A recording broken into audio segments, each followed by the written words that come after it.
Greetings, everybody. I hope you're okay and I hope you are fine. Welcome to Africa Day presentation. Today is Thursday, May 25th, Thursday, 2023. So it's Africa Day 2023. I hope you are okay and I hope you are doing fine. It's a lovely day, nice and warm, beautiful, and I'm happy to be here. I am glad that you are watching this video. Thank you very much. I appreciate. I'm grateful for your time and effort.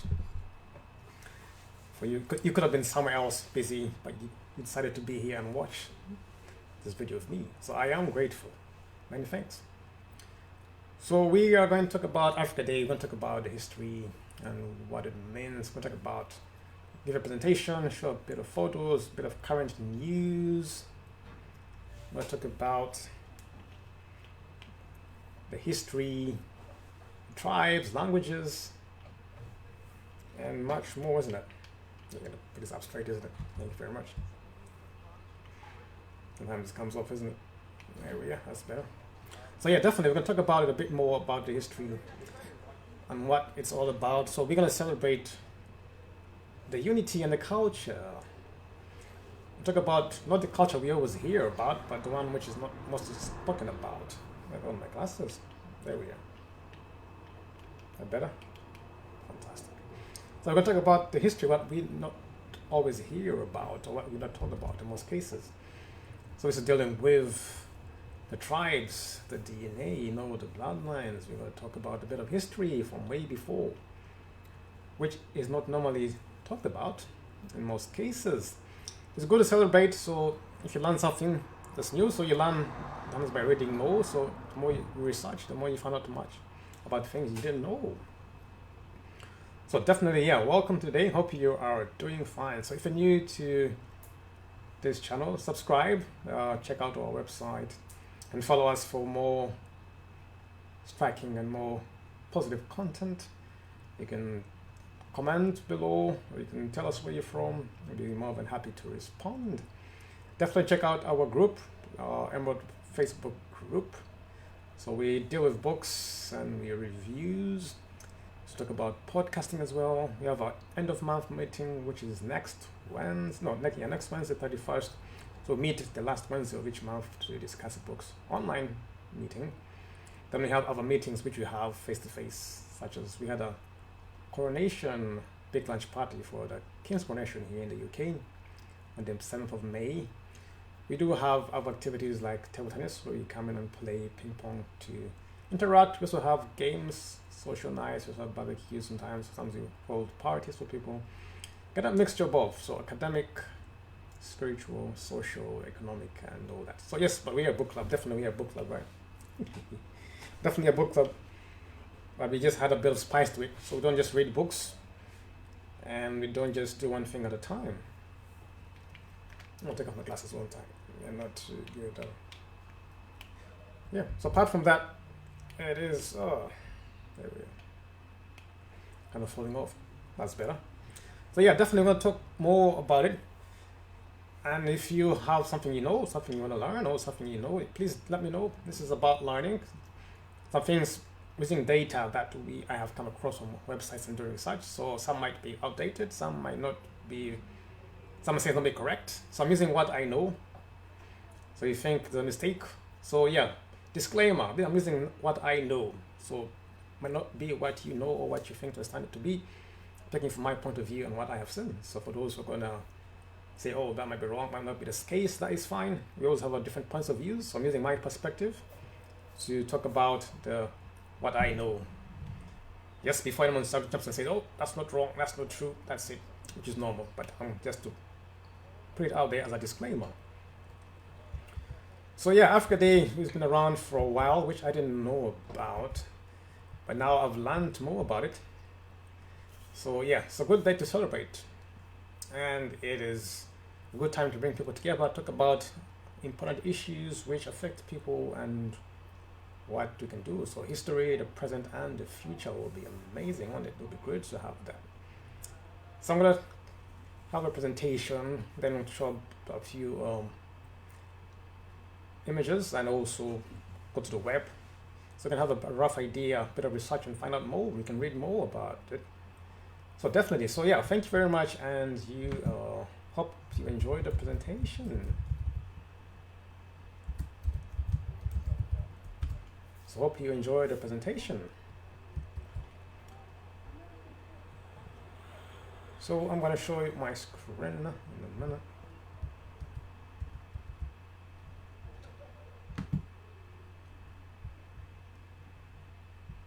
So here we are.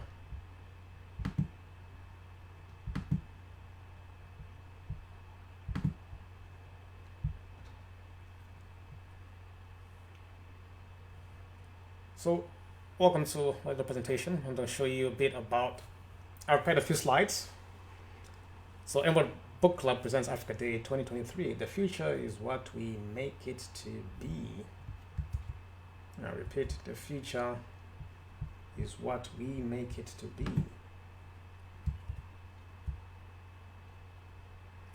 Yeah. So something small, just for us to understand. We can read more about it later.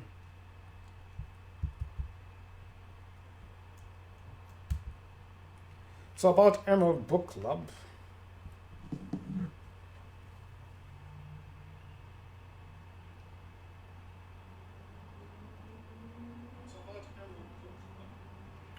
So we are a community interest company.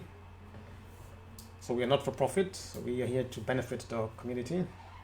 We're registered as a guarantee, not limited by shares, but limited by guarantee. So everything we do, all the profits we make, go back into the business.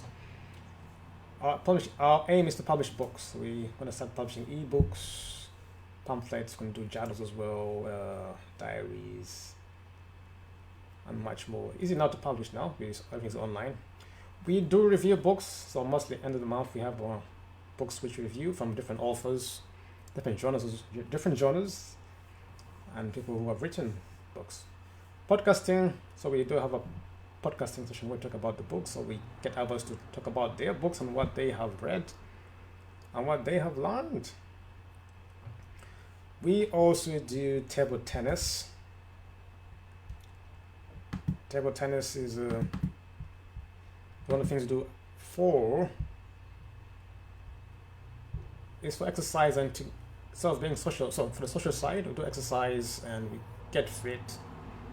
So it's good fit to keep fit, also to interact as well. We read books, then we decide to play a few games to change, have a different perspective, get our blood running. So we do that most of the times. We have a league going on, we have games going on almost every day. People are playing open sessions will come. So yeah, that's in a nutshell a bit about the book club. So if you want to learn more, check out our website, emeraldbookclub.org. There's a lot more you can learn there. Yeah, definitely check it out, emeraldbookclub.org. Well, it makes it a bit smaller. That's better.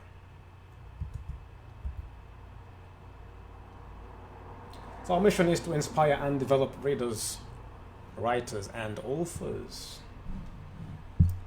Our mission is to inspire and develop readers, writers, and authors. We normally meet on the last Wednesday of each month. So our next meeting is next month. We are on all those social media platforms. We're on YouTube, on Twitter, LinkedIn, company page and group. We're on Instagram. We're on Facebook, definitely. We're also on WhatsApp and Discord. So we'll add those too. So if you are a Discord person, let me know. If you are WhatsApp, let me know. So yeah, join a group. Search for us on any of those platforms. You'll find us. You can follow us or join a group on LinkedIn. Just talk about that. So I'm going to talk about Africa and the present population statistics. So according to statistics, according to what I've discovered, it is the youngest continent at the moment. So it's roughly 1.4 billion people in Africa. I don't know if it's counting on the continent or those also in the diaspora. But I think this statistic might be those who are just on the continent. So half will be under 25 by 2050. So half of the continent will be under 25 by 2050. That means everyone is young. People got being born right just 17 years from now. No, 27 years from now. So that means people even who are born today, majority be born today, will be under 25. So if they're born, let's say after 2025, most of them will be under 25 by 2050. So I don't know about you, but that looks to me like the youngest population in the world. So the current population of Africa is 1.4 billion as of Monday. That was last year, May 23rd, 2022, based on the latest United Nations estimates. So about now, so that might change this year. Let me have a check and see. That might change this year. So according by this year, let us see what Google's going to tell us. So I'm using Google on the world data center, for those who don't know. So if you have any other source, please let me know, definitely. So yeah, so now it's 1.433. As of Tuesday, May 23rd, Africa population is equivalent to 16.72% of the total world population. It's the same percentage, but it's gone up from 1.401 to 1.433 billion. So just in 1 year, we've added over like 20, almost probably around 30 million, 300,000 people have been added from last year. So that's a lot within 1 year. Yeah, so 30 million have added from last year's statistics. So this is from worldometers.info for those who want to know. So worldometers.info. So if you have any other source, please let me know. Just for clarification, I'm using this. Could be this margin on this error, margin of error. So probably by 2% to add or to reduct. So yeah, so Africa ranks number 2 among regions of the world, roughly equivalent to continents, ordered by population. So it ranks number 2 in regions of the world, roughly ordered by population. I think number 1 now this year is India. I think India now is the most populous. I think that's a country, not compared to a nation. But yeah, India is the most populous country now this year in the world. It's been China. So Africa ranks number 2. That was last year. I don't know if it was changed now. Someone look up statistics. So this is a bit natural about the statistics and the rough estimation of the population. If you look up, this is a graph from Eurostat. It shows how it is growing. Europe, Africa, and the world. It is shooting up. And you see, Europe is stagnant. Europe is stagnant. It's not really growing in population. It's quite just a bit. The rest of the world is still growing, but Africa is shooting up. It's farther than anything else. Goodness me, it's going up. So this is from Eurostat.com. That you can look at, check it out. But you see the population, even by next year, it's going to be a lot more. It's almost 5 times more that of Europe, and twice that of rest of the world this year. Goodness me. So the population is growing. Yes, it is the youngest continent in the world. Most people are youth. So a few languages. We got the Swahili is the most common spoken language. Some can debate it's Arabic or more, but I'm using these statistics. Swahili has 200 million speakers. Yoruba has 45 million speakers. Hausa, 43 million speakers. Igbo, 30 million speakers. Fula, I think it's Fulani, yes, 35 million speakers. Amharic, 20 million speakers. Zulu, 10 million speakers. Shona, 10 million speakers. So they are more, obviously. They are definitely more. And some Swahili now is spoken in many countries. I think Yoruba has some in Nigeria and some in other countries as well. Hausa too. And not Igbo, I think, is all Nigeria. Fulani spread across from west to east. So the whole region. Amharic is most spoken in Ethiopia. Zulu is spoken in South Africa. I don't know if they mentioned the Bele, which is an offshoot. Shona is in Zimbabwe. I think Zambia has a bit of Shona speakers. Malawi as well. So those are just some of the top spoken. There are plenty more languages. There's a whole list of them. This is the major. So not that to cut anybody out. Mine's yeah, but not to cut anybody out. But these are the most spoken languages. So this covers most of the continent in majority speaking terms. But the others, because each country has like, some countries have like 100 or some of 35 languages. So each has their own language. But these are the most spoken. So don't feel left out, just in case someone says, oh. So to see that, so the languages are, to group them, we have the Niger-Congo languages. These are the Bantus, Afro-Asiatic. That's where it comes Arabic, Amharic. Most of those are there. Somalian language as well. Indo-European, we've got French Creole, Austronesian. Austronesian is the ones in Malagasy, in Madagascar.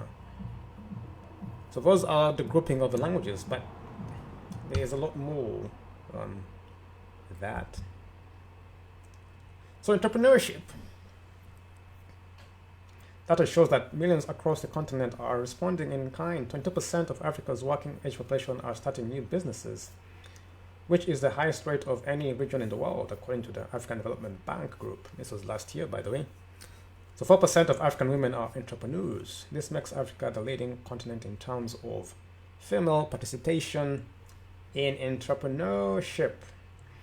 So Africa leading in terms of business, in terms of entrepreneurship, it is leading, which you don't hear about here in the Western world at all.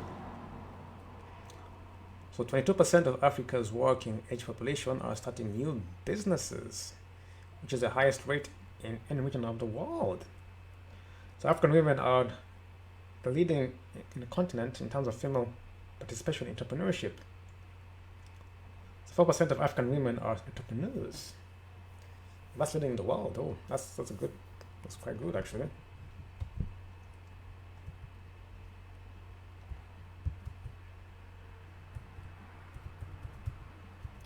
But to carry on. So by 2030, 2/3 of the world's population. So the world, Africa is going to be 2/3 of the world. That's in 7 years' time. So 2/3, not even half. 2/3 of the world's population is going to be African or melanated people.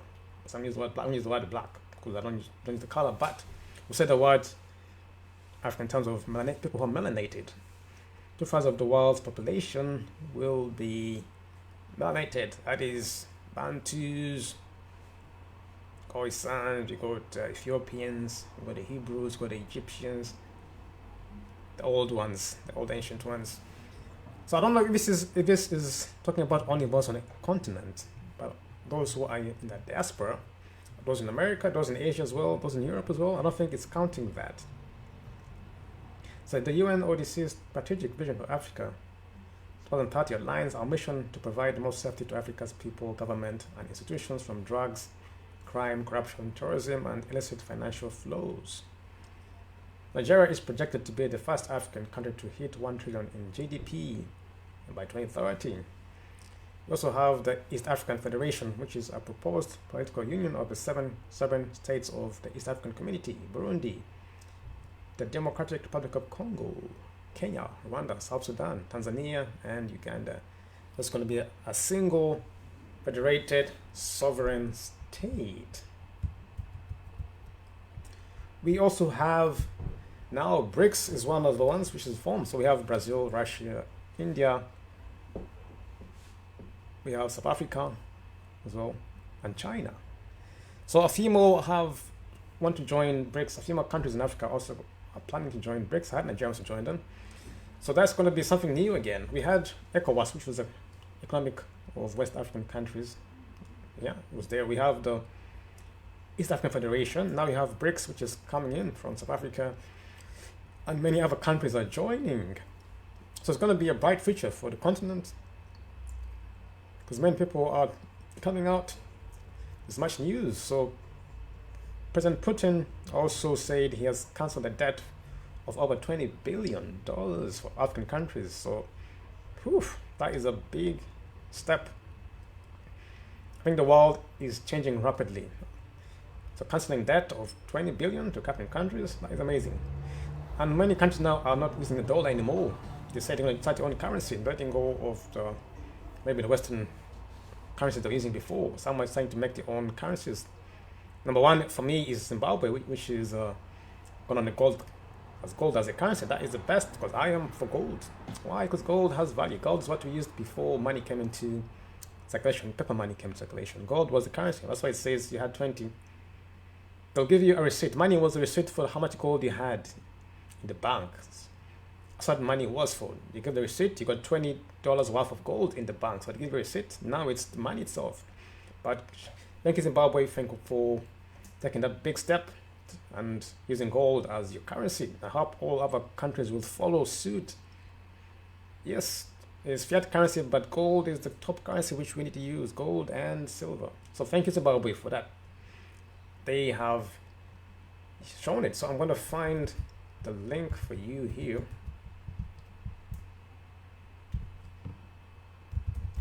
Zimbabwe.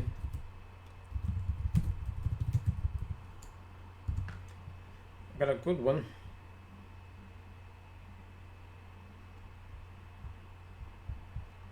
There's a lot of coins in there. So remember, plans to launch a digital currency backed by gold. Zimbabwe hails gold coin success and wants to issue more. Oh, I love this. So I'm gonna share my screen with you and show you.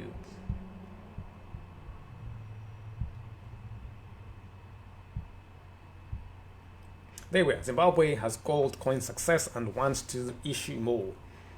Perfect, because I knew people used to mine a lot of diamonds in Zimbabwe and turn them out.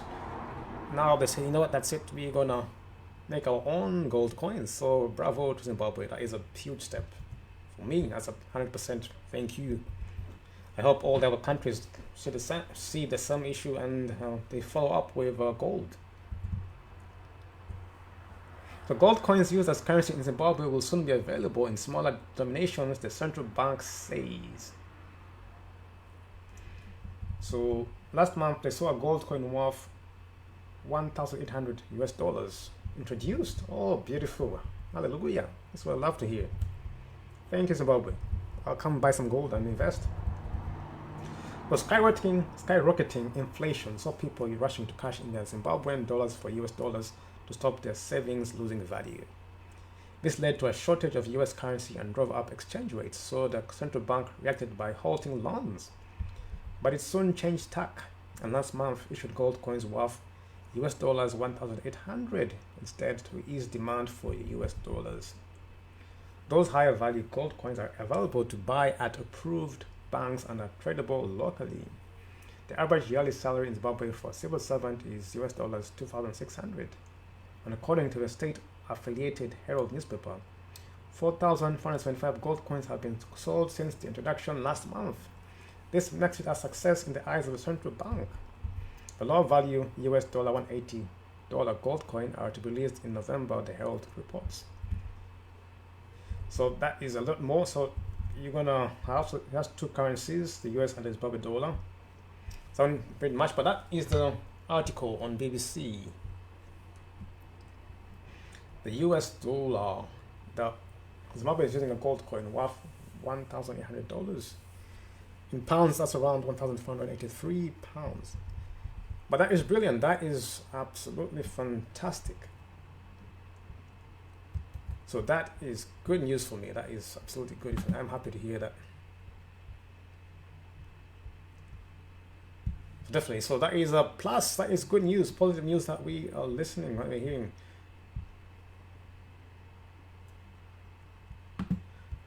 So to show you about Moscow,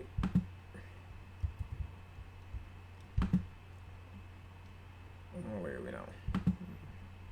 Yeah, so here's an article about Moscow. Moscow wrote off more than $20 billion in debts from African states, Russian president says. Hip hip hooray. So the doors have opened for the continent. Russia, African countries uphold moral norms, social principles, oppose neo-colonial ideology imposed from outside, says Vladimir Putin. Russian President Vladimir Putin on Monday said Moscow has written off the debts of African states worth more than $20 billion. This was updated 20th of March 2023. Speaking at an international parliamentary conference titled Russia-Africa in a Multipolar World, Putin said the trade turnover between Russia and African countries is growing every year, reaching almost $18 billion in 2022. It is unlikely that such a figure can fully suit us, but we know that this is far from a limit, he added. Putin also said he believed that the development of counter-commodity exchanges will be facilitated by a more energetic transition in financial settlements to national currencies and establishment of new transport and logistics chains. So I'm going to go down there, I'm going to skip a bit more. So here I'll say here, the states of Africa are constantly increasing their weight and their role in world affairs. They are asserting themselves more and more confidently in politics and in economy. We are convinced that Africa will become one of the leaders in the emerging new multipolar world order, Putin added. Alright, so that's the story. So I'm going to check it out. Just type in Google Russia, rise of debt, rise of African debt of 20 billion.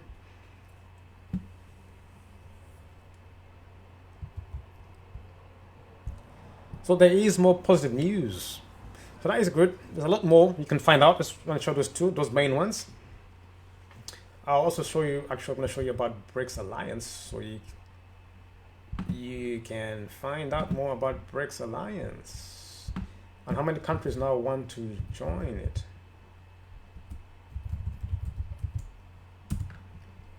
So far,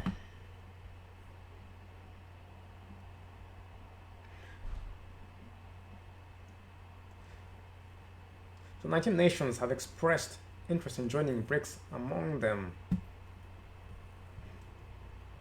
So 19 nations have expressed their interest. Please, you want to join. So BRICS Alliance paves the way for, I'm going to show you from africannews.com. You can read it for yourself. Here we go. So building bridges, BRICS Alliance paves way for African integration. As you see the here, oh, no, I'm just going to close this. With India, China, South Africa, Russia, and Brazil. This article was written on 26th of April. The last month, wasn't it? Updated last month.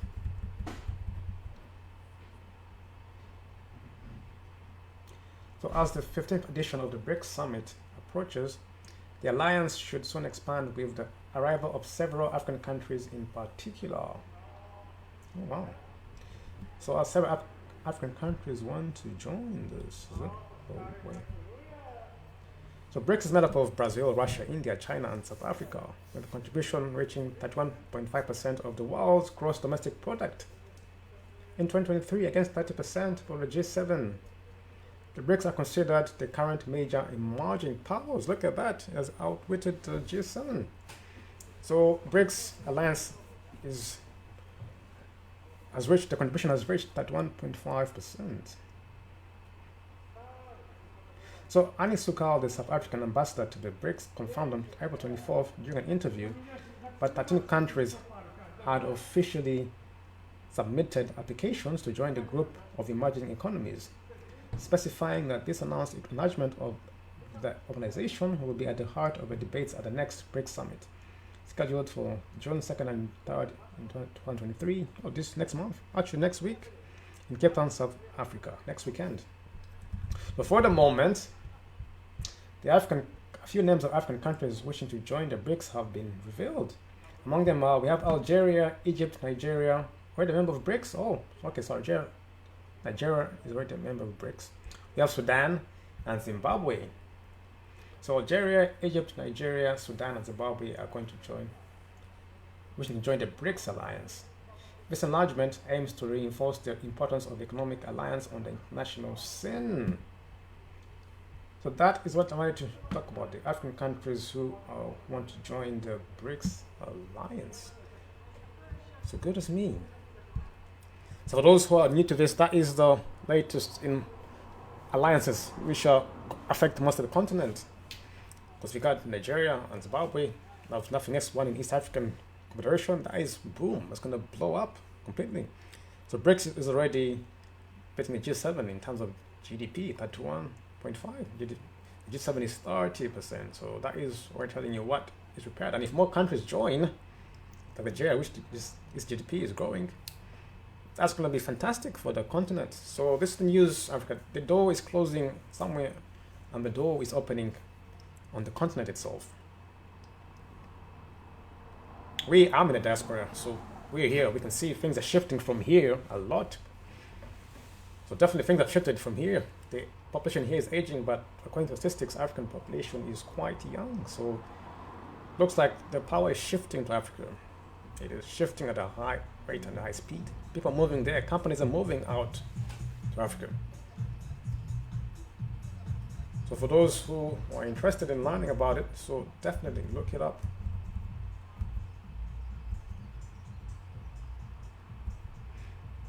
Definitely look it up. So I'm going to carry on with a presentation.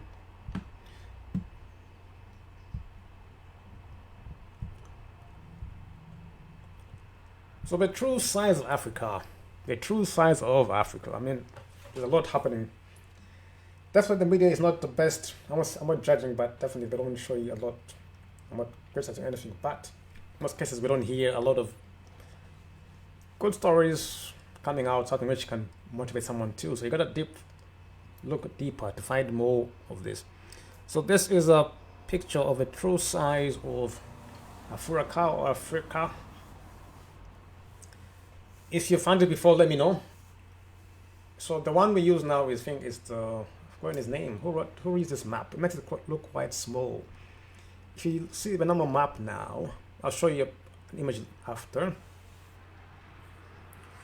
So if you see the image now, it looks very small compared to the world. So the Africa looks small and the north look quite huge. So in terms of perspective, it makes Europe and the top look bigger, and then Africa and the south makes smaller.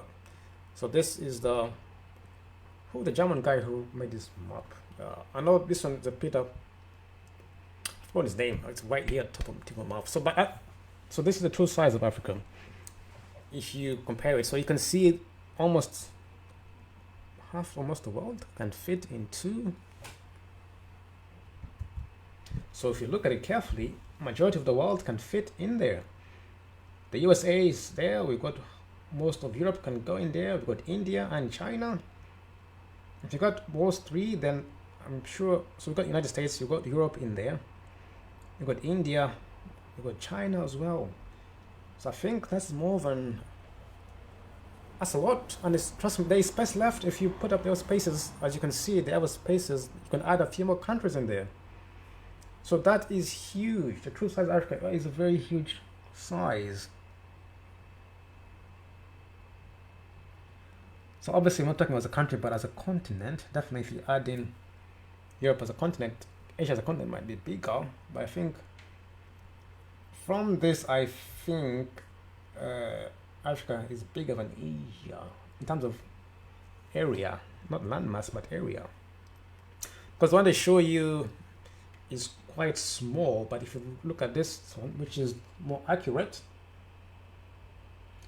it shows you the total landmass of all the countries is 30 in times 1,000 kilometers squared. So 30,102,000, but Africa is 32,021. Poof, what a large continent. So that means there's lots of opportunities, lots of space. So there's a lot more you can do over there. Goodness me, look at that space. And most of the people now are taken out from the last years, people who moved out due to, I won't mention that word, but over the years, many have moved out from Africa to America, to Asia, to Europe. So that means a lot of space to grow. So I don't think what people have been told about, there's not enough food. No, there's plenty to go in Africa. There must be a lot. So check that out. So that is the size of Africa. Let me see if I can get an. Well, yes, it's the Mercator map. That's it. Thank you.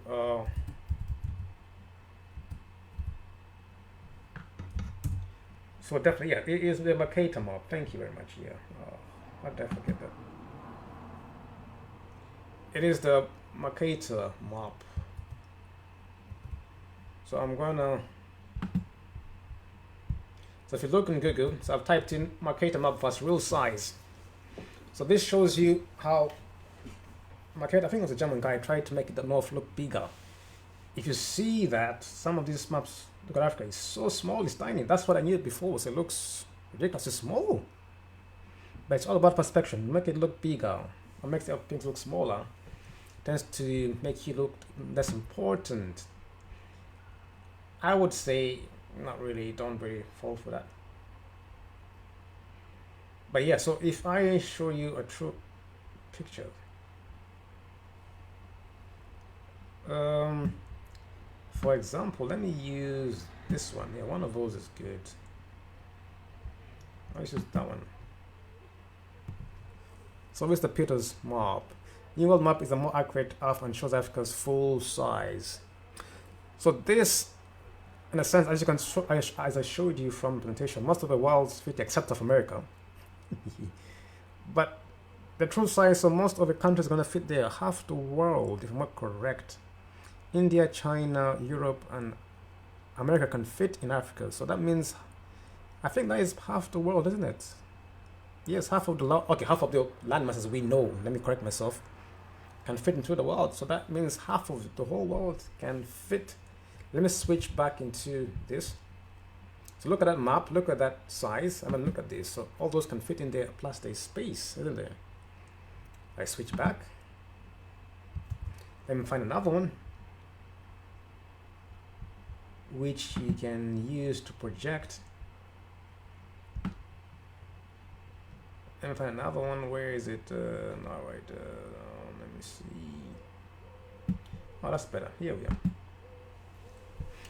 Peters projection versus Mercator projection. So that is a size. It's 2 times bigger, if you see, and makes Europe is smaller at the top. It is towering. I didn't know that as well. So that is a huge landmass.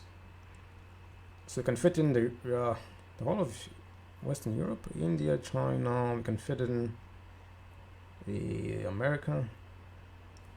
So that is, yeah. So compare this size. I mean, if you can see it on your screen.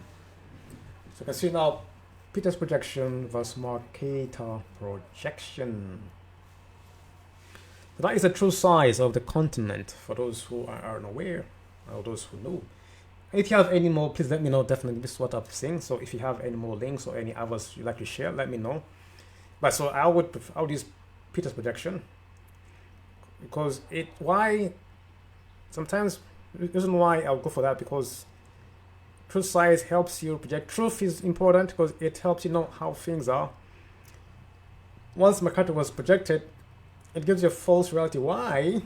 Because when you navigate the world and you realize it's not what it is, especially if you're in a ship and you use that or a plane, it will put you off because you think the map is big, but when you travel or when you use planes or ships, something will be wrong because what you calculate according to that ship will be off. You know what I mean? So if you're traveling from one place to another and you think this is small, so I'll be there in an hour, but it takes longer. Like, why is it taking longer? So these are the things which we can't explain. Sometimes like the time zones. Because if it shows you that if you use a world map using that, which is makes everything small, then it distorts. When you're traveling, you used to think, why do it take so long to travel from A to B? Why is that? And on the map, it shows it's nearby. Do you see my point? I asked the question, why it takes so long from here to here, yet it's just on the map, I see it's very small. A car, when I drive a car, I don't take too fast, so a plane should be quicker, but it takes a few hours and it's direct flight. So that didn't make sense to me, but now as you realize, so if you look at the right proportion, now everything makes more sense. Even if you're navigating a ship, you'll not make more sense because you plan better. Someone who's navigate around Africa will think, yeah, this is small, take me a few months, I'll be there. But no, it'll take you years if you're not careful. in what I mean. So by using it right, the truth is truth. You know how to prepare the truth. False realities and projections, you gotta dip more, but they put you off most cases. That applies to everything. But they're talking about Africa in particular, because Africa Day. So that is the true size of that. So it's another one on Twitter. Wonder of Science, the Mercator projection was the true size of each country. We've got all those in there. Great Britain, Japan, India, Eastern Europe, Western Europe as well. Could add in even, I guess we add in South America. Well, America is big, isn't it? South America is huge.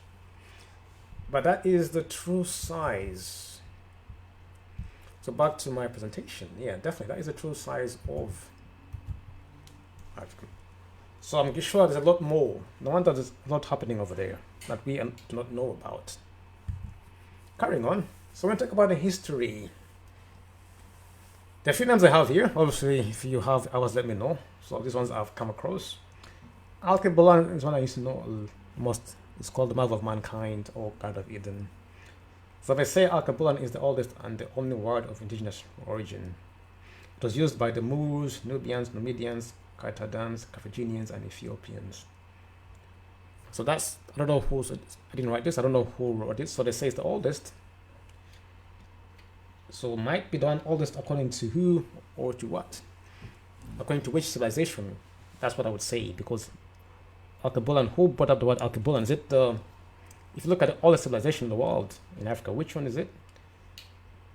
That's a good question. Which is the oldest civilization in Africa? And are they the ones who named it Alkebulan? Or was it before? I'm sure another photo which was called Pangaea. So but it was used by the Moors. So the Moors are people. So yeah, it's called what's the word? Because a term which is used upon. It's not a name used to name people, but it's not real. It's a term for it again. I've forgotten. So I think it was a people, but it's not the actual people or tribe. It's people just called Moors to offshoot them. So the Moors, they came from North Africa or Africa, then they went to Europe, then from Europe they went to America. These people, they're called Moors, but they had other names. Moor was just, I learned recently, last week, that it was actually it's not the name. It's called an escape term, is it? So I learned it the other week, but I heard about the Moors. So yeah, so they were dark-skinned people who they say they came from Morocco or the north of Africa, or the Arabs, some call them Arabs, who came to the Iberian Peninsula. They built out of the peninsula, brought science to Europe, and they built out of castles in Europe. If you look in castles in Europe, you see the Moors badges and emblems. They're still there in all Europe. You won't see them now, but if you look for Moors emblems in Europe, you find them. So they came from Africa to Europe, and from there I think they moved in 1492. If I'm not wrong, correct me please, but some say they were kicked out, some say they moved, some of the majority, some of the, I won't say what they're doing, but they moved from Europe. Then most of them went to America. So I use the word black, people use, but we don't use the word for color, but in my opinion. So, but their name was the Moors, so they went to America.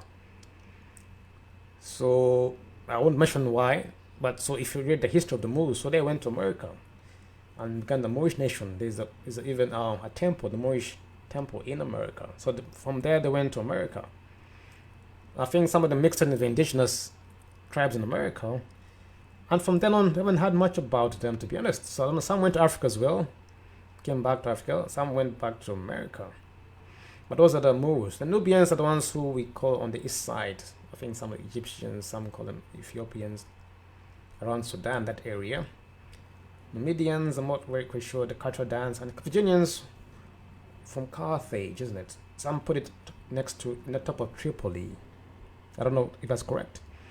We have the Ethiopians. Now, Ethiopians is a term, Greek word for those who have dark skin. So, but before, people called the Cushites. But Ethiopians, when the Greek came, they put everyone under Ethiopia. Everyone dark skin is Ethiopian. So they put a collective term. But today we have the country called Ethiopia, isn't it? But in Ethiopia you have different tribes. So Ethiopia can be a name of a dark-skinned people or a country, isn't it? Depending how you use it and the history of the word. But before they were called the Cushites. So the Greeks, when they came, they said, "Oh, Ethiopians, they look like Ethiopians." So everyone looks dark because all of them are dark. Even in America, they call them Ethiopians. In India, they call them Ethiopians. So the Ethiopians were from West East Africa to India. That's the Ethiopian Empire.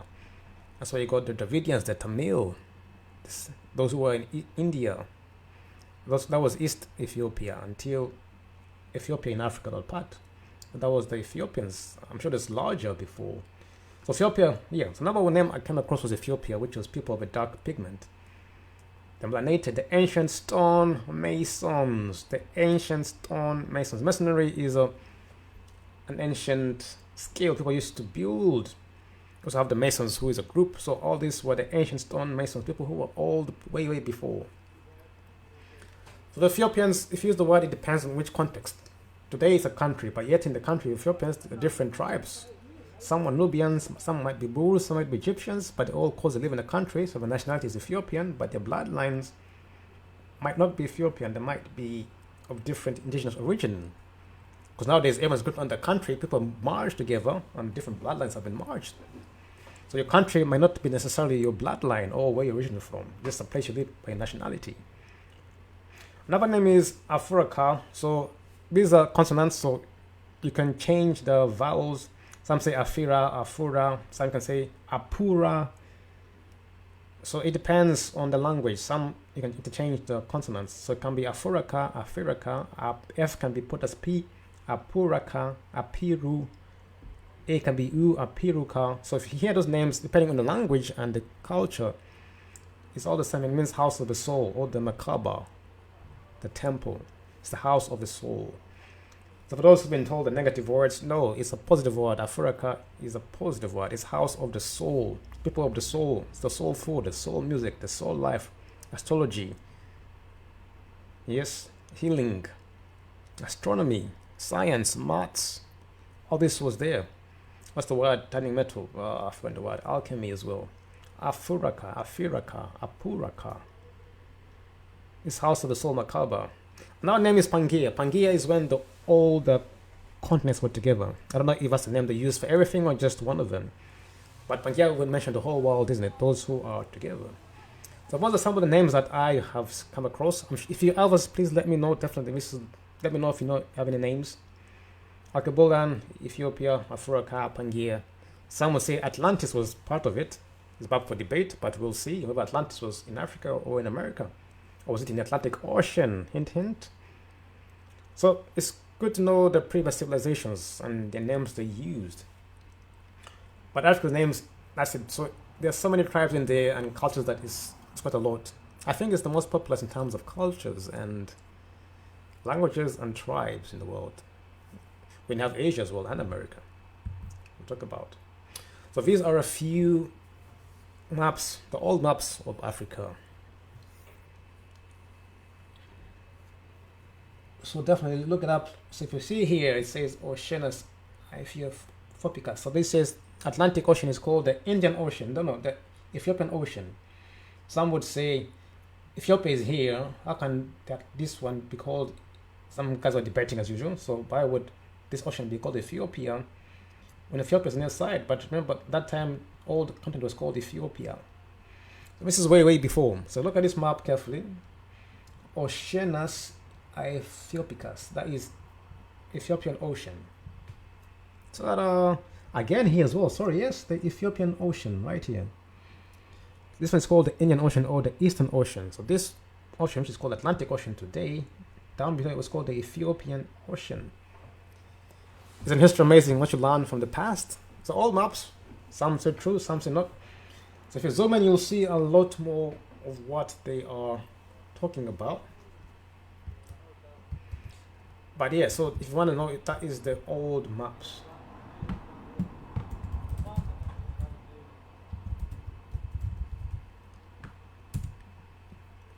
Look at it carefully. The West Atlantic Ocean is called the Ethiopian Ocean. Maybe we'll know later on why it was called the Ethiopian Ocean. I'll show you another map. But there are plenty more maps. Some showing me the tribes, the castles. There's a lot more, so definitely I won't show all of them for time. But what I want you to know is to see the Ethiopian Ocean. Look at that. It's right there, isn't it? Right in front of you. So we are told our as kingdoms change and empires change, they obviously they rename it according to their like. So it was named after. So for those who want to debate, yeah, bring it up. I want to know what are your thoughts? Ethiopicus, Ethiopia Ocean. The other one says the Ethiopian Ocean. There will be plenty more maps of Africa. So I'm going to show you a few of them. So here we are. So all those are maps of Africa which you can look to and take maps. They're quite small, so you'll have to zoom in. Let's see. So this is Pinterest. Oh, no one go there. All right. Let's keep it there, shall we?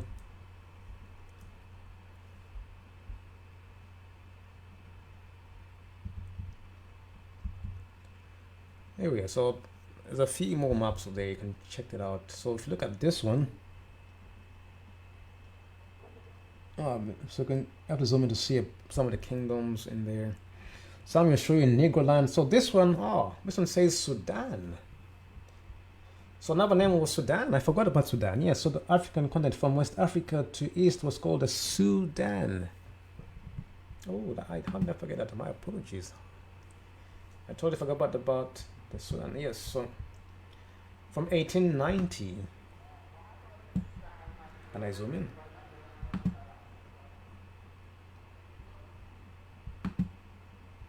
Aha, got you. So this is a nice one from 1890. We have the Atlantic Ocean, Spain, Madrid. Then we have all these names right here. We have the Great Desert, Sahara. We've got Libya. We've got Nubia right here. But all this West Africa was called Sudan.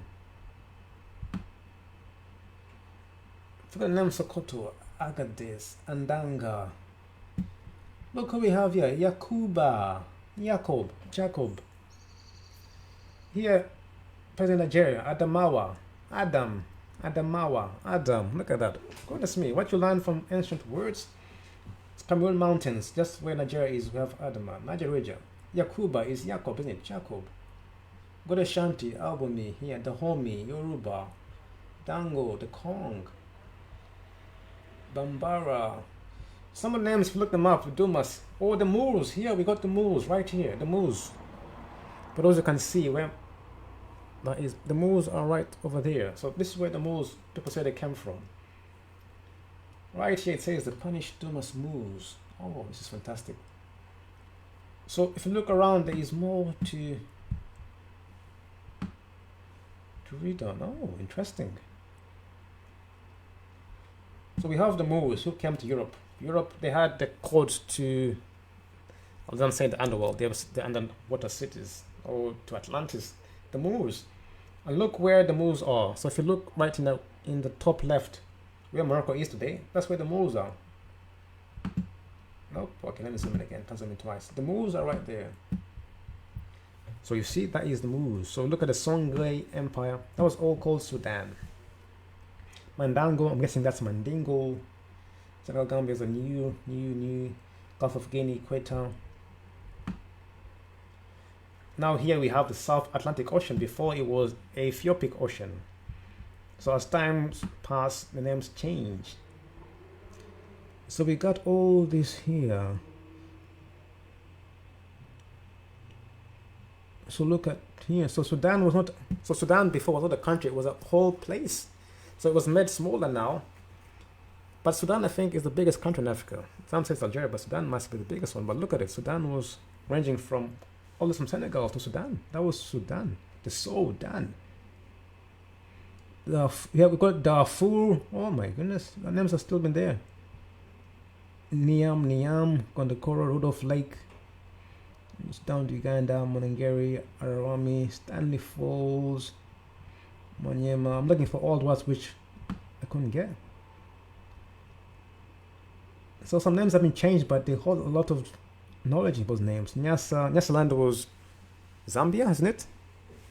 And so this was Matabele land. Matabele, the Zulu Ndebele came to Zimbabwe. South African Republic is there. We got the Kalahari Desert. So all this there, so we see a lot more in this map. But one thing I'm happy we have seen is the Moors. The Moors are right here, right in the top left. And we have Sudan right in the middle. Sudan was the whole name. We have Yakuba, Nigeria, which is Jacob or Jacob. Then we have Adam, Mawa, Adam. We have, oh my God, is that Kenya? Kenya right here, next to Central African Republic. That is Kenya right there. Kenya, Kenya. So Kenya was there, but it was moved down to the east. Oh.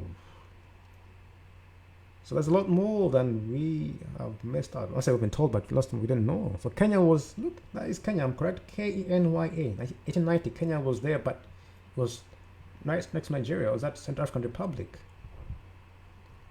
So Kenya was moved from central to east. So there's a lot more. For the sake of time, I'm going to go to another map, but definitely look it up. This is on Wikimedia. Map of Africa, 1890. That was good. That was gorgeous. That was beautiful. So there is a lot more maps that you can see.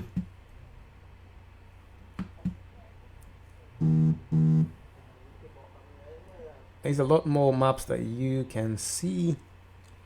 So if you read the words carefully, you'll find a lot more. So here it says Ethiopia, right here, Ethiopia. Barry Lawrence Ruderman, Ethiopia, right there. That's another name they use for the whole continent. Here, Negro Land. Another name, so Sudan was Negro Land, wasn't it?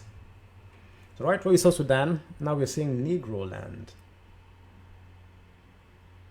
We have here the Belgrade. Oh, no, that's not the one over here. Where did it go? Where did the map go? Oh, it's gone. So 1808 map. Ta-da! The bombs away. There's Sahara. So it was a Z before the Sahara. So the Moors were right here. We have the Barbary. Oh, we have there. So we have Nubia here. Then we have Negro Land in Africa. Look at that. Negro Land. Dahomey, Benin, Gold Coast, Guinea, Ivory Coast. So this is lower what? Oh, look. This is lower Ethiopia. This is lower Ethiopia. That means this was upper Ethiopia, isn't it? So up here was called upper Ethiopia. I can't see the upper Ethiopia. If you look right here, it says lower Ethiopia. So all East Africa, Sub-Saharan was lower Ethiopia.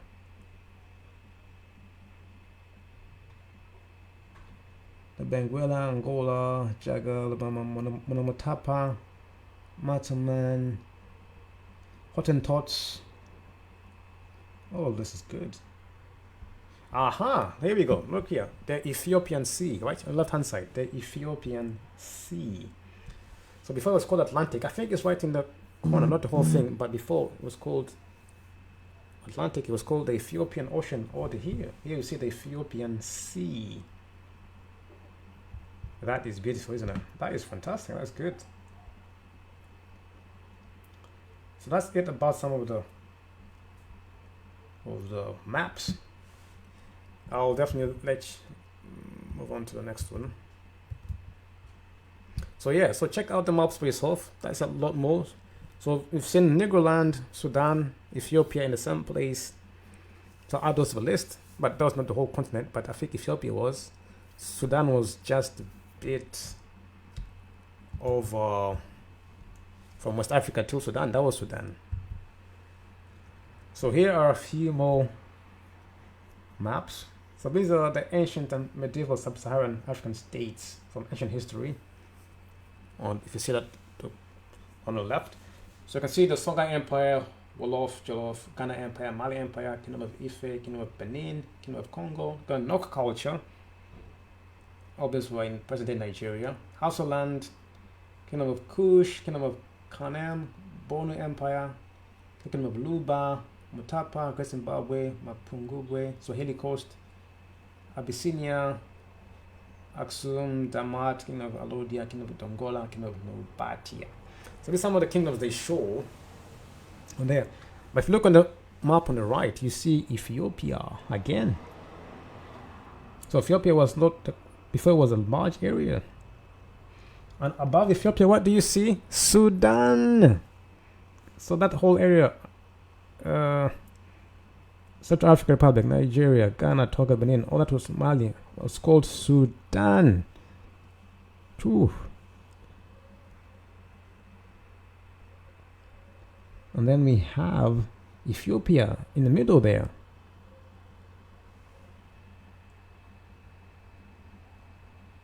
So if you look at the map carefully on the right, so that is what I see, isn't it? So that is Sudan and Ethiopia right there. So there's more to see. Check it out. So now I was talking about Pangaea. So for those who had Pangaea is a theory, always it's a philosophy, as some say, but it says that the world was once one.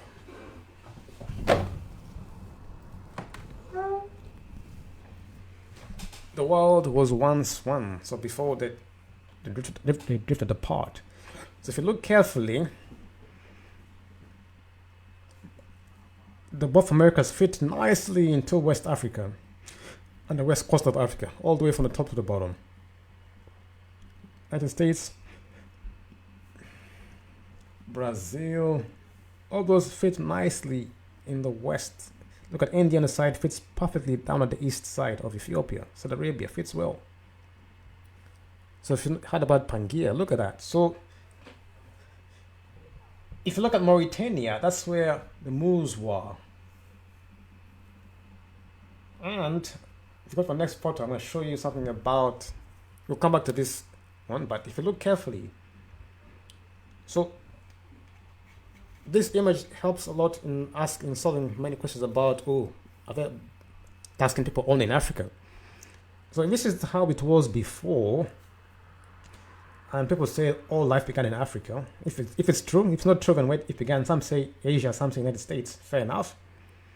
But that means these whole lands were together, all those people were the same, isn't it? Because it was just split up. It's like Africa now, everyone's dark there, the front is white, but if you see Africa and America, they're all one land together. So that shows you that people living there, people, America, United States, which is now, but before people could move around across land easily, wasn't there? So there was interaction before. Some said Africans were never in America. That's what I tell you nowadays. There were no Africans in America. No Africans in America, never. No people there. First one was Columbus. Fair enough, but this map shows and people were already there a long time ago. So that means they had to walk across. It was no ocean between them. They had to walk across just to go to America. I'm saying present day America, but they could just walk across it and go there. So which goes to my next point about people finding black people or dark-skinned people met in America. People are shocked. Why? Because they think, how did they get there? They walked across.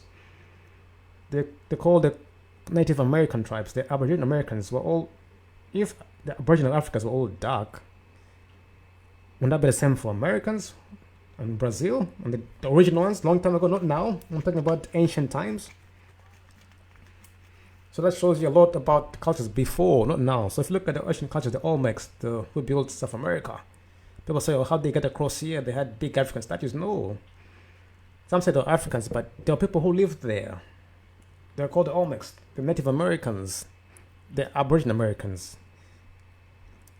So they lived there. That's their land. They lived there. Just the continent split. Not people think they're from Africa. They didn't come from Africa. They're already there. They said almost 80% of Black Americans, African Americans, were native to America, because this map proves it, because they already lived there. You can't say only people lived in this part of Africa. They lived in Brazil. All these places, look, it's Brazil, Nigeria, they're all the same. Look, Angola and Brazil, same people. Look, West Africa and America, same people. Similar. What's the difference? People fighting, oh, we're not the same. Some people it was drifted apart for, I think, millions of years. So this has come to light. So if you look at Americans who say they're Native Americans, they are correct. People say, no, I'm Native American. Before you know, but no, they said I'm Indian. They were called Indians. by Columbus, wasn't it? The net Indians. Now it's a mixture. Of course, the Mongols came from Mongolia and they mixed in with the natives and now produced the natives. But before, if you look at the statues and the hand they picked up, they were all Aboriginal Americans. So most African Americans are actually Americans. It's even the Webster dictionary says the Americans are the copper-colored Americans. American means people who are copper-colored. People who came to America now came from Europe afterwards, recently. So this shows you that African America were one. So if Africans were dark-skinned, as people say, yes, people can say it's not, but look, if they were one and people were there, that means we didn't have to get a ship to move across. They just walk across. It's the same landmass together. It fits in very well. So what are your thoughts? Definitely. But so the people who were called African Americans, they're actually Americans. I won't say that. I won't call Africa as a general term, but they're American, the true Aboriginal Americans. So that is their land, which was taken over by others. So this is Pangea. So yeah, they don't know what you're saying. If you look at the Queen Khalifa of California, the Black Queen of California is called Queen Khalifa. So California was named after her, Queen Khalifa. We got the Washitos. We got a lot of Black Indian chiefs says, I'm not Indian, I am an Indian. I'm not a Moor, I'm not a Negrito, I am an Indian.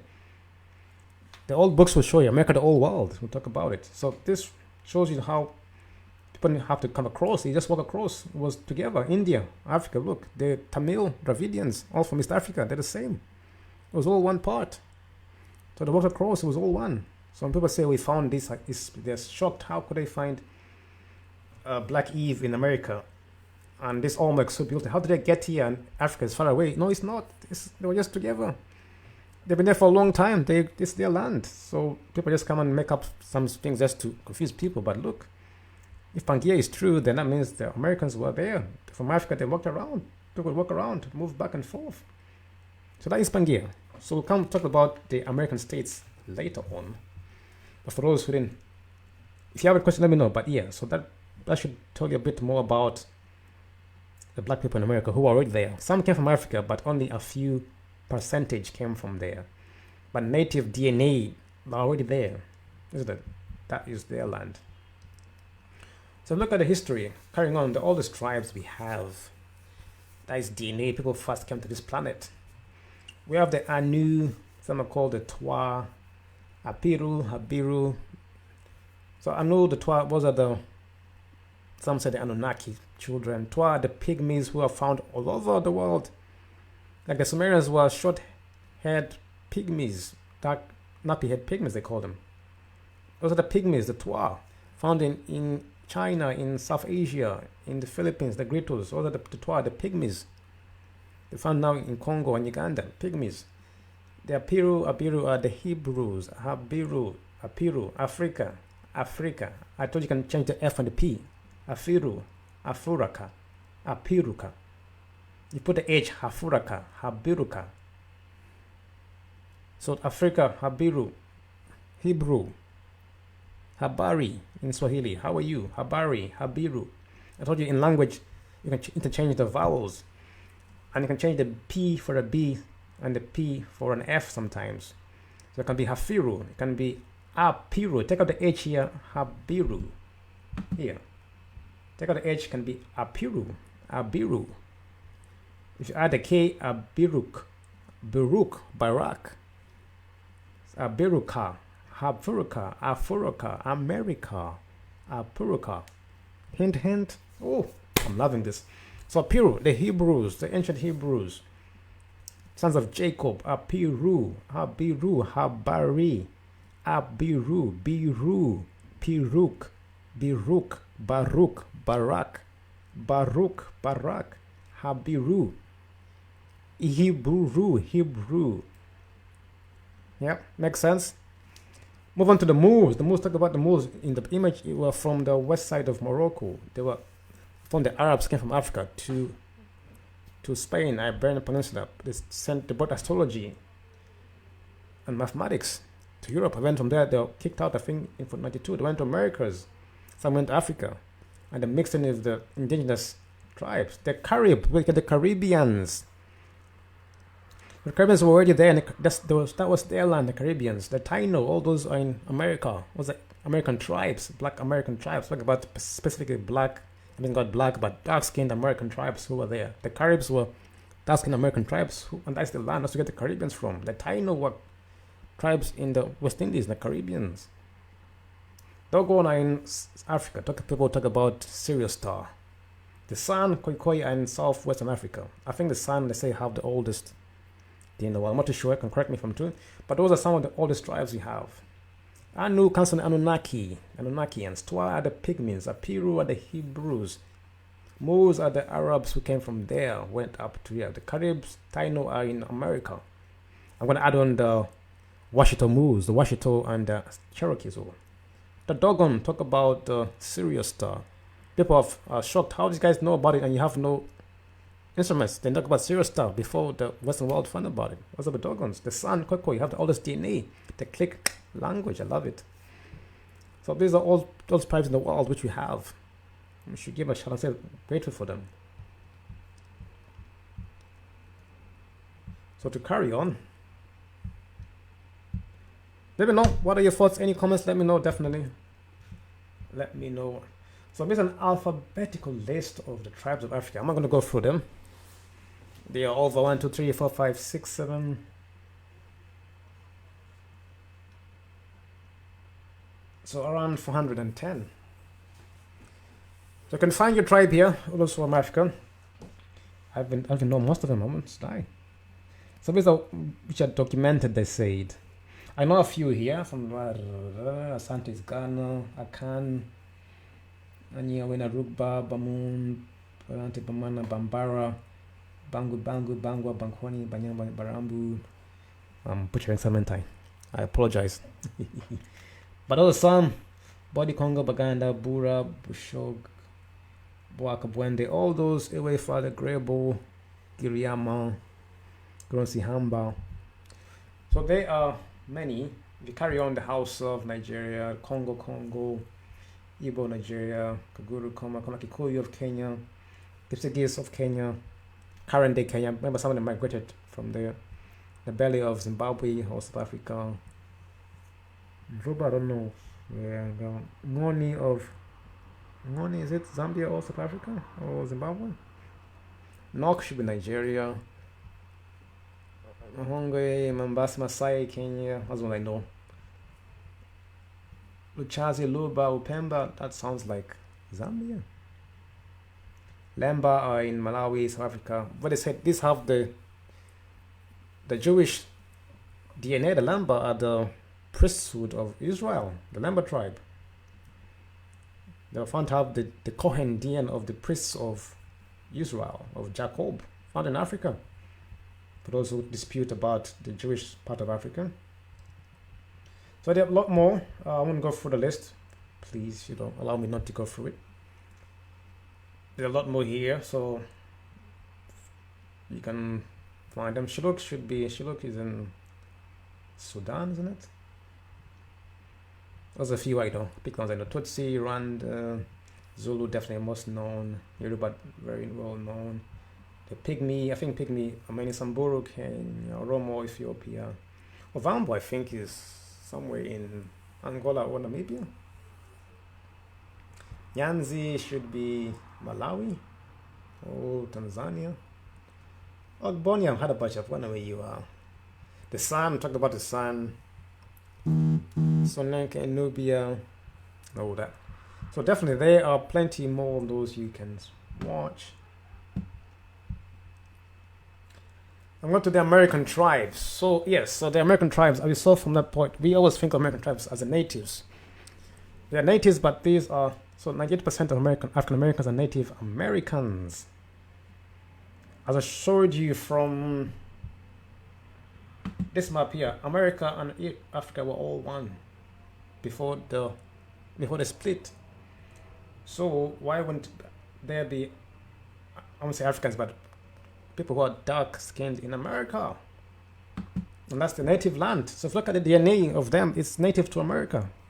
Look at the DNA of most African Americans, it is native to America. That's what I want to tell you.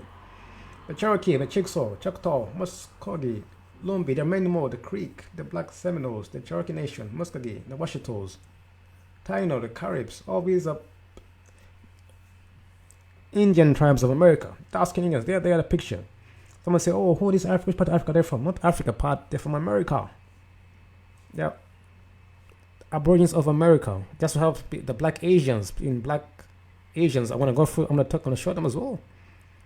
Like the Aborigines of Australia, of Negritos of Philippines. They are dark-skinned, but they're in Asia. They're not in Africa. Same to America. They are Americans in modern day terms, but they are the native. They are the Indians of America.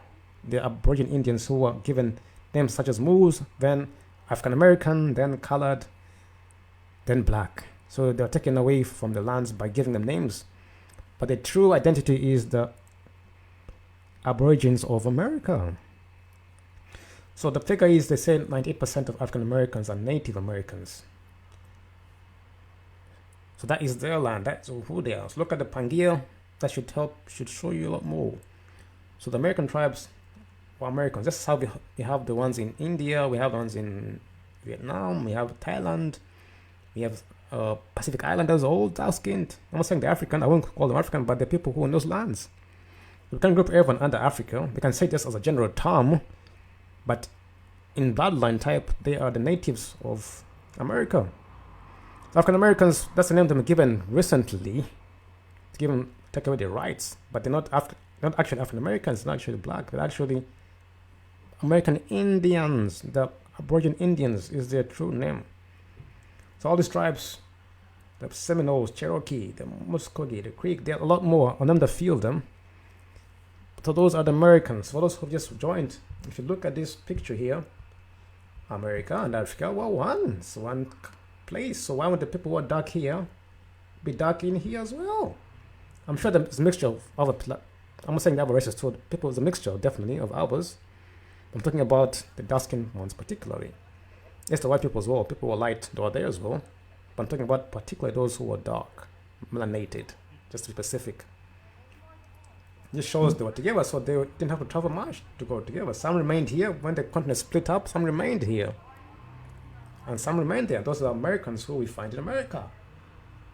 So we call them. She called them Americans. Copper-colored Americans. To be. Where am I? Oops, did I say? Yeah. So those are the American tribes. More info on that later on.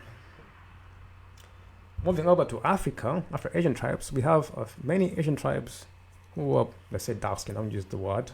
I don't call people colors. I call them according to their tribes. We have the cities of India. We have the Makrani, Shidi, or Habshi in Pakistan.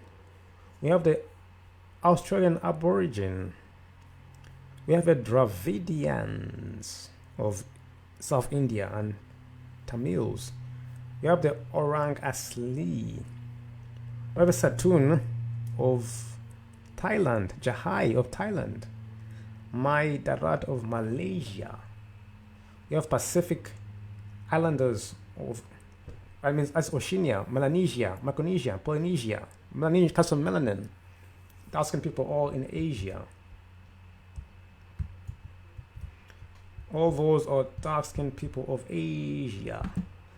So don't leave anybody out at all and say, "Oh, nobody thinks about me. I think about you. I've got your back. Don't worry. I have got your back."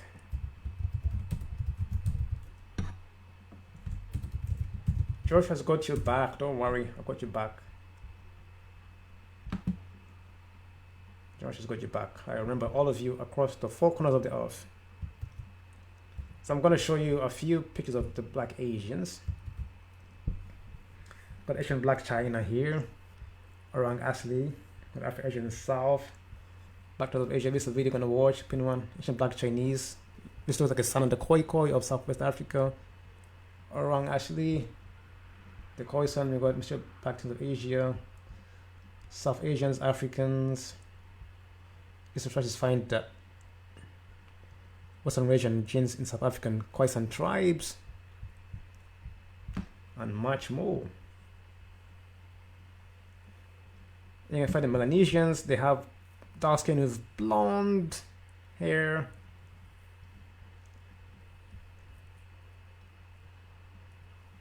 All these are here. Some of them are Tamil, some are Dravidians, some are Arangli, some are Jahai. So you see some people in South, these are the city of India. So all these are the people who are in Asia, dark-skinned. Of China's origin of black African roots. Check out the video, you can see that. So there is a lot more.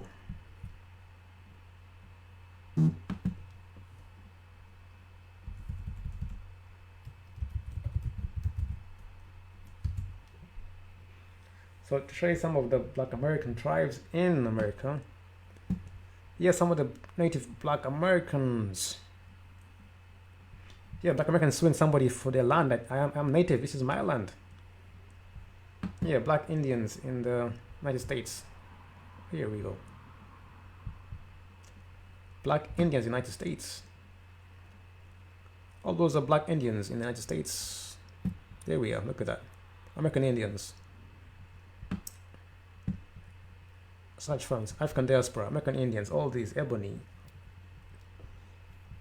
All those are just talking about primarily people from America. Here. Native Black Americans, the African Americans that existed in Africa and America before slavery. There we are. Pictures of African Americans in their culture before they were taken out and given other names. The Black Native Americans, Black Indians, all these. Similar. Look, long black hair as the Kushites, black people with long black hair, not wavy. Some have different features. But you can tell the difference. Some of them are Kushites who have long black hair. The Shemites, dark Shemites have curly hair. Most Bantu in Africa have curly hair, but the Eastern Kushites have long black hair. And some of them have blonde hair, as you saw in the Melanesians. So dark skin has a lot of genes, a lot of variety. Some have not only brown hair, curly hair, but even long black hair. Straight wavy hair, as you see in the Australian Aborigines. But talking about primarily the American Indians, which we haven't heard of a lot. They don't tell you much about America, do they? Or Asia too, but talk about Africa only. But they don't mention America as well. It's been hidden for a long time, but it's time for the truth to come out. So these are the native Black American Indians, not because they came from Africa as slaves and they joined them, but these people who are there. The DNA tells it it's there. The DNA is native. They're the Aborigines of America. See that the Black Americans suing to reclaim their Native American identity. The Guardian. Look at those features. You'll see the difference.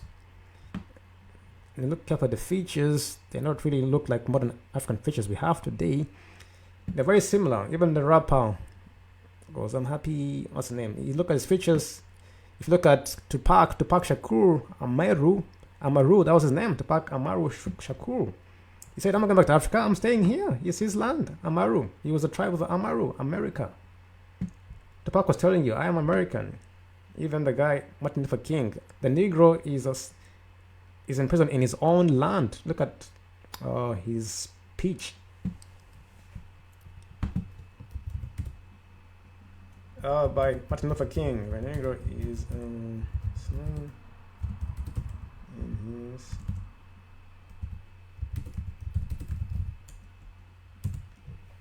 Look at Martin Luther King's... he's in exile. So, yeah, if you look at the I Have a Dream speech by Martin Luther,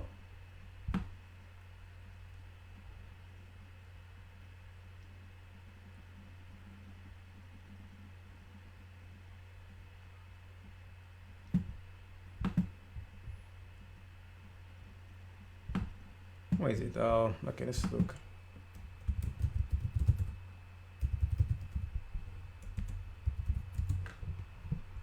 This is a Negro is as exiled in his own land. I missed that part when I was younger, but as I grew up, I also made it. Yes, so he's an exile in his own land. This is the African Americans, who we call Africans from Africa, but no, these are people who are native to America. The Negroes are free. 100 years the Negro is still sadly crippled by the man cause of segregation and discrimination. 100 years later, the Negro lives on a lonely island of poverty in the midst of a vast ocean of material opportunity.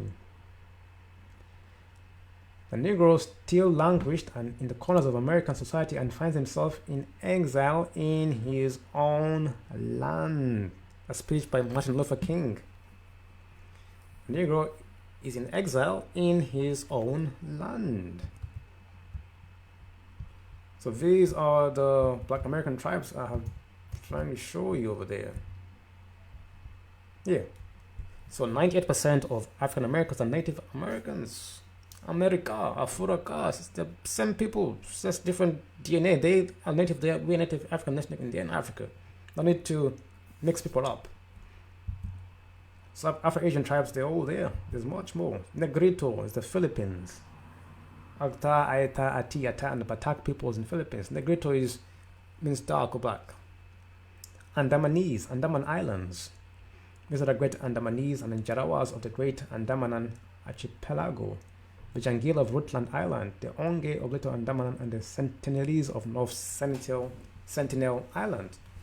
Tamil, India's southern state of Tamil Nadu, union territory of Puducherry and to Sri Lanka. The Tamil. The Papuans, Papua New Guinea and West Papua, those are people with dark skin. Some of them have the blonde hair.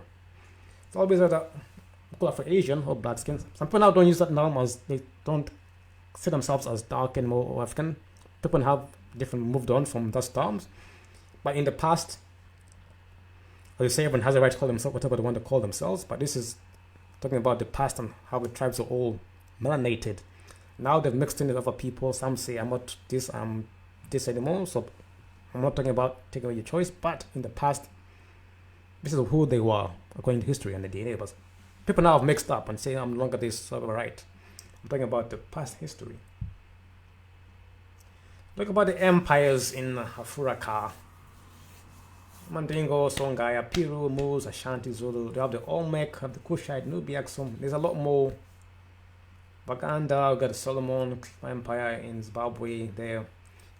We've got Congo, got Nok in Nyamira, Kemet, the Egyptians, Jolof in West Mali, Dravidians in the East Kushite. The Naga all over the parts. We get Niger, we get Nigeria, the Naga, the Niger, the N word comes from there. So Naga means king or snake. Nigeria is the female form of Niger, which is the king. They have a Naga. They're there. The Naga people of Naga. When I'm on top of South Africa, Somali Empire, Benin, Ife, Lemuka, Atlanteans. Atlanteans will come to the Atlantis. Yes. So these are some of the empires in Africa which were there before. If you look in Africa, South Africa, we'll talk about history of giant footprints. People said we have been always small, but no. Look on these relics. Let's say they're photoshopped. For those who want to say they're fake, fair enough. For those who say they're real, let's carry on. So these are footprints found in South Africa of a giant. Now look at the man. The one top standing in his foot is like 2.5 times his size. I'm guessing the man is around my height, maybe 5'9", 10. So times 2 of that. That is someone who's 12, 13 foot in my calculations, if I'm right. Look at the lady standing there. I don't think she's short. I think she's like probably 5'10" or 11 or almost that. And that's her size. The foot itself is her size. So if a foot is 5 feet in length, I don't know how you measure that length, but that should be around 20 feet tall. If I'm correct, isn't it? So those are feet found. Those are feet found in South Africa of giant footprints. So what are your thoughts? I say definitely, because people have become smaller, but people thought giants were there. Look at that. These are found in Africa and South Africa. There are many around the world. Around the world there are plenty. I'm just focusing on those found in Africa primarily. But those are the footprints found there. This is another one. There are plenty more historical sites. But I want to talk about Adam's calendar. It's in Mpumalanga, region of South Africa.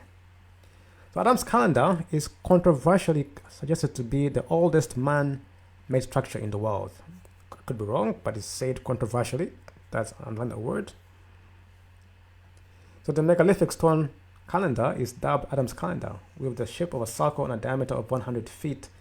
It is nicknamed the birthplace of the sun and dubbed Africa's Stonehenge. Don't know, they say, controversially, they say it is the oldest man-made structure in the world, so it was found in South Africa. And that's where they found this orb, over 4.9 billion years old, something like a small spaceship from a rock in South Africa. So they say it hit there first in South Africa. It was a hear about the old time people mining in Africa, and West Africa has a lot of gold. That's where they say most people came from the world. They came here first in South Africa. But yeah, Adam's calendar, look it up. I won't think much about it. So that's what it said. It's controversially suggested to be the oldest man-made structure in the world. It is nicknamed the birthplace of the sun and dubbed Africa's Stonehenge. It's a bit above some sites. Now this one, the Eye of Riyadh, the Eye of the Sahara. It is found right there in West Africa, right top northwest, where we saw what? The Moors, where the Moors were, where we saw what? Sudan, where Sudan was, where was what? Negro land. It's called the Eye of the Sahara.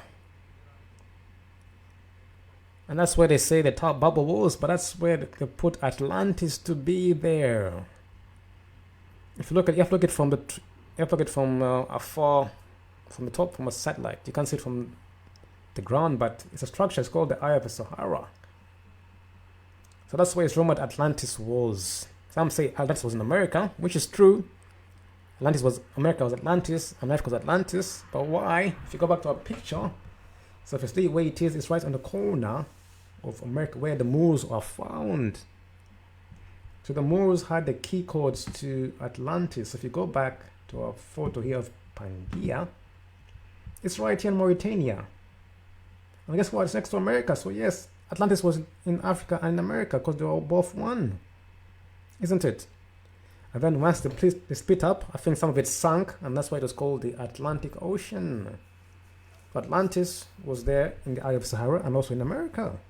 Some want to say it's only America, some only Africa, but if you look at the map, it was there. So once it split up, they say some of it sank and it became the Atlantic Ocean. So I'm guessing if you go in the Atlantic Ocean underneath, you find the remnants of Atlantis in the Atlantic Ocean, if I'm not wrong. But yeah, definitely. That is their Eye of the Sahara. Look at it. It's called the Riyadh structure. Some say it's a tau bubble as well. I'm not too sure about that. But if you know, let me know if you heard about that. So definitely. So that is the Eye of the Sahara. It's linked to where. If you look at the photo we showed of Africa. Good, I butchered that.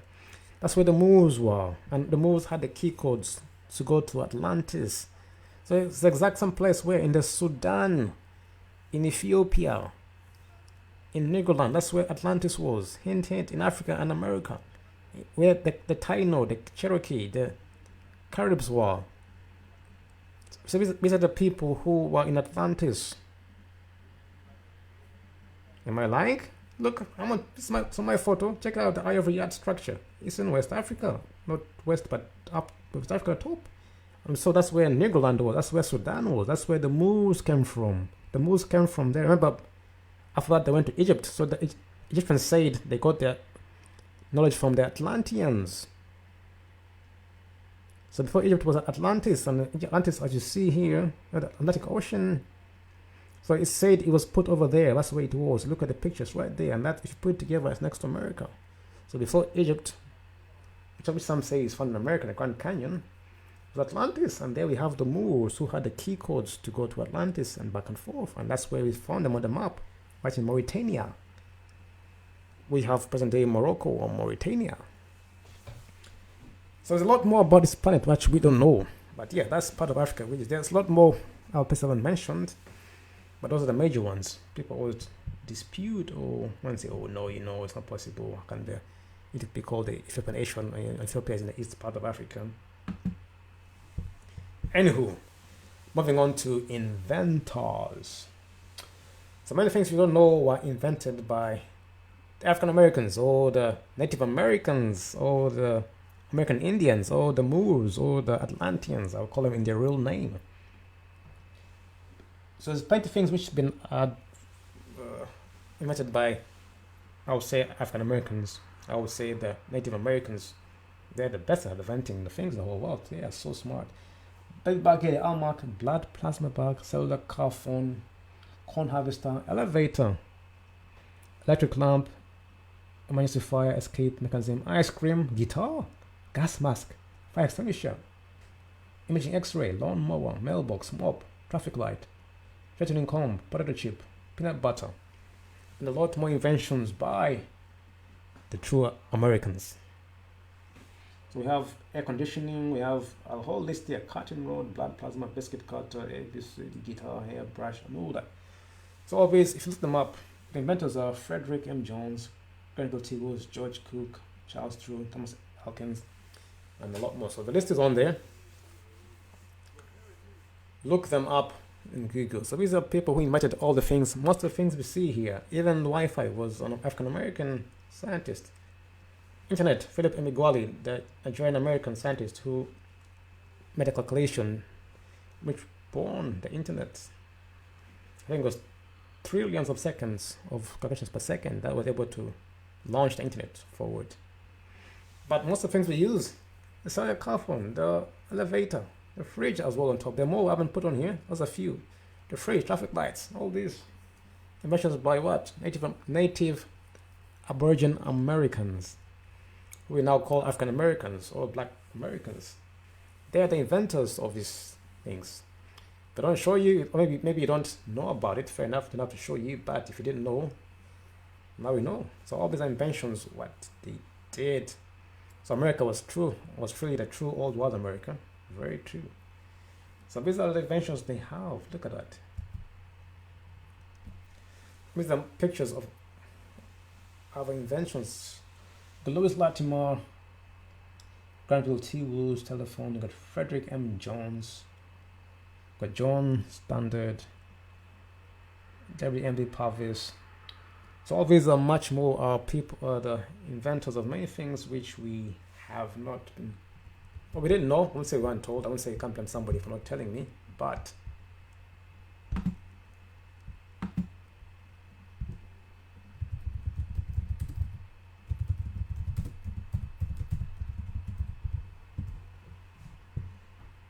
if you look at African American inventions list,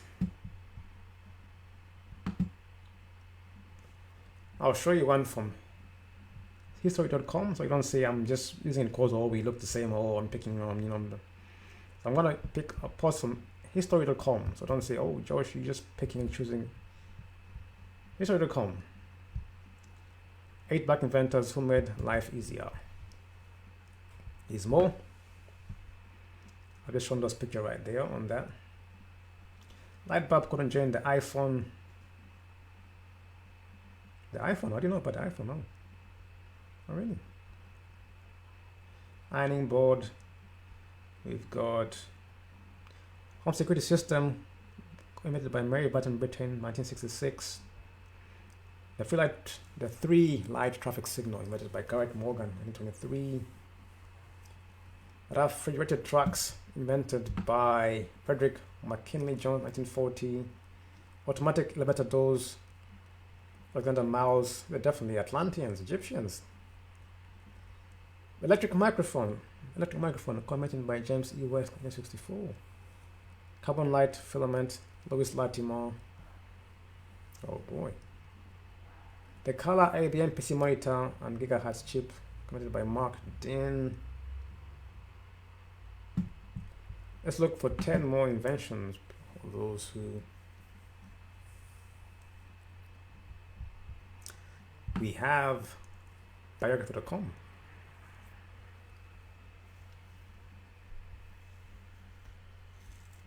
Madam C.J. Walker.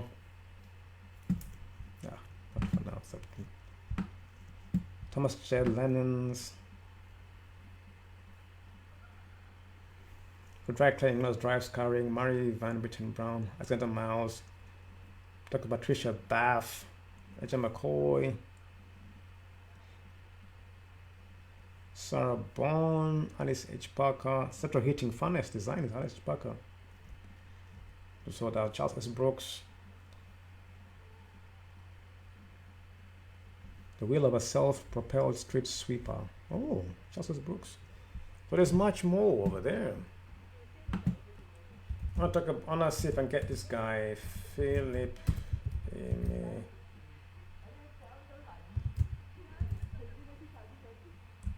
So you're a computer scientist. This is the guy.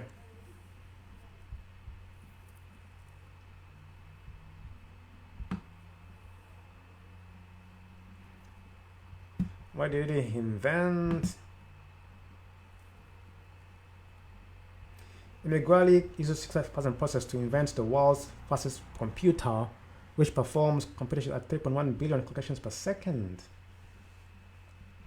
So he invented the world's fastest computer. Alright. Yes, definitely. This is something I want to show you for those who never knew. Famous black inventors, they are all over here. Born in Nigeria in 1954, he went to America, started when he created the fastest computer in the world. So all these more. So this is famous black inventors. So there are more. The ones who are famous.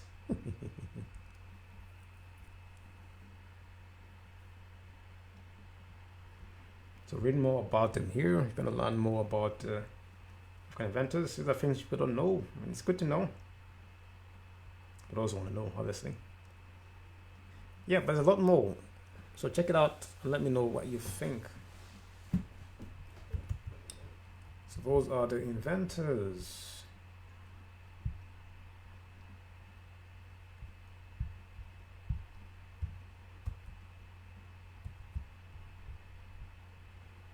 There's a lot more on the page, so I'm going to end it here. So in ending, to use our brains, we're going to use our brains in the most positive way. So I want to encourage you to think positive on this day. Use this day to encourage yourself to improve the health of yourself and your brain. So thinking positive, what we encourage you to do. One way is to learn a new language. Exercise regularly, sing and dance, sleep well, eat healthy, drink fresh water. What are things we would like you to do to improve your health, especially your brain, so you can function better. You can improve your whole general well-being.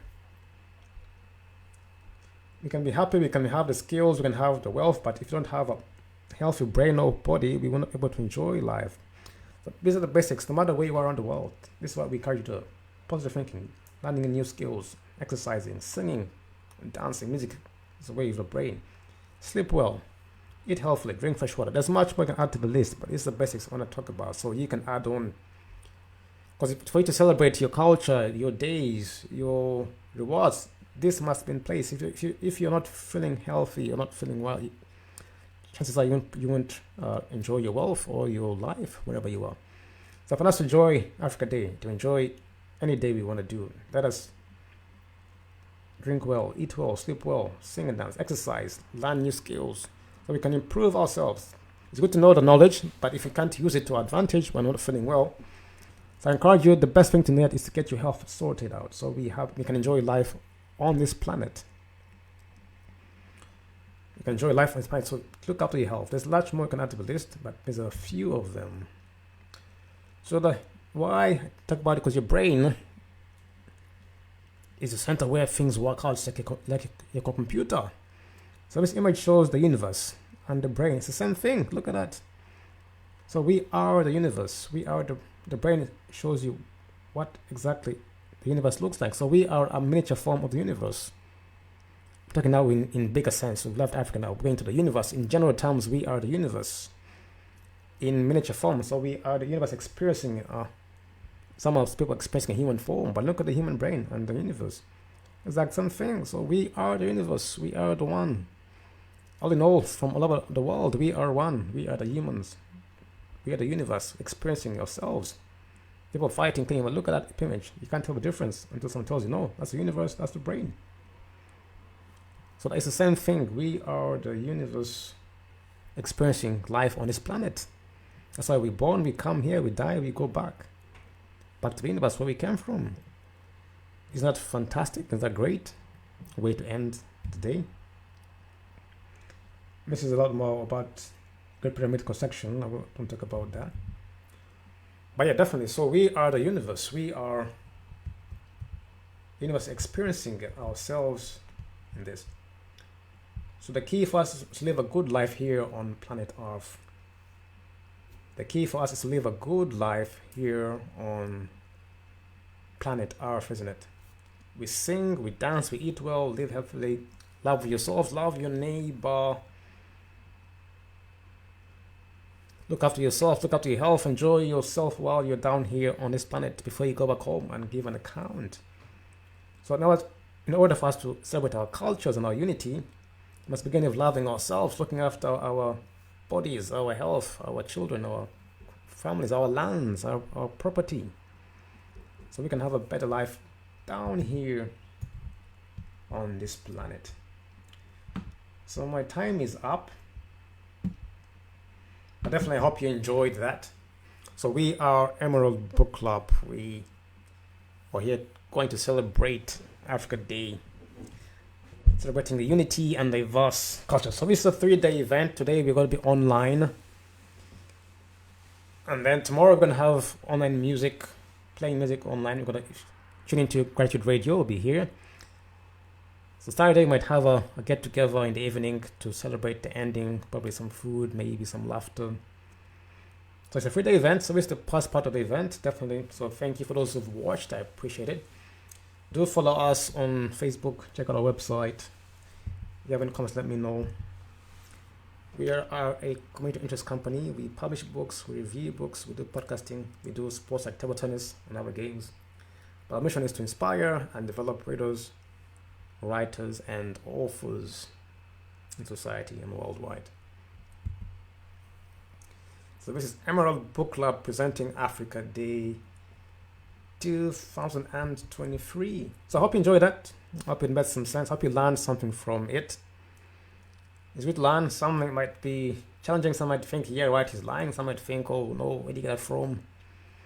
But knowledge is there. You've got to find knowledge. You've got time to dig a bit deeper to find some things which are hidden in the past. There's a gemstones like diamonds, gold, they're not found lying around. You gotta dig deep for these gemstones because they're valuable. So most things in life which are valuable are hidden, or you have to find them.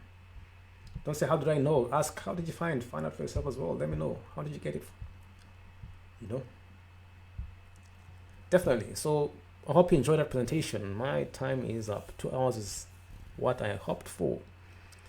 So those who will carry on tonight, if you want to carry on, we'll play some music later on, so you can tune into some tunes. But tomorrow we'll have some more music just to listen and enjoy yourself, relax. You want to send in your gratitude session. So tomorrow's going to be a gratitude party, where we talk about the gratefulness and thankfulness. From like 8 p.m. until 11, we're going to have gratitude party. You can come and send in your gratitude affirmations or the thankfulness, let me know. But I'll definitely do it tomorrow. Apart from that, I'd like to say thank you for tuning in. My name is Joshua. I was your host. Hope you enjoyed it.